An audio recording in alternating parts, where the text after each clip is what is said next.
কালে পেন্দে নাল শাড়ি বইকালে পেন্দে হলুদ শাড়ি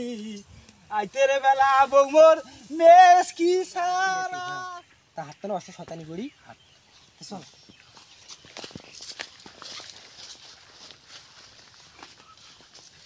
ভাই মঞ্চাসা হ্যাঁ কি হলে বাউ এটা কি করেছিস? আরে ঘাস ছিলি দচ্ছুম হ্যাঁ এই গরুটা থুই আসছুম তো বাইরে একটা গরু আছে ঘাস কাটা লোক নাই হ্যাঁ। খালি বেচেটা বাইরে থুই আসছুম ও ঘাস তা বাবু আমাদের বাড়ি বাড়ি দিয়ে আইনো রে বাবু তা মাইসি গিলা কি রে দিবে কয়েছে তোর বেশি রাখ নিয়া তা গেলে সত্য কথা কি বাউ কয়েছে কয়েছে যে তোমার বেশি বলে মাসির সাথে সম্পর্ক আছে তোমার হ্যাঁ। বেশি বলে পাড়ায় কি কাজ করে কি করে ওইলিয়া এইলে তোমার মিছে কথা সব এলে তোমার বানানো কথা আরে বাবু তুমি এলাই বাড়ি ছাড়ি আনুম আরে বাবু শুনলো যে রে আর বাবু গরম ভাত আন দিতেন ভাতটা খেয়ে দে আমি আনুম আসি ঘাস কাটি আনুম আরে বাবু আমার যে কয়েছে রে বাবু লোক গিলা রে বাবু দেই এলে তোমার আমি খাও কথা না শুনো ঘাস গরু যাতে নিকিন আরে বাবু হয় বলে বাবু আরে ভাই আমার দিকে আমার মনে হচ্ছে শয়তানি কইছিস ভাই এই তোমার শয়তানি নিয়ে করে না রে ভাই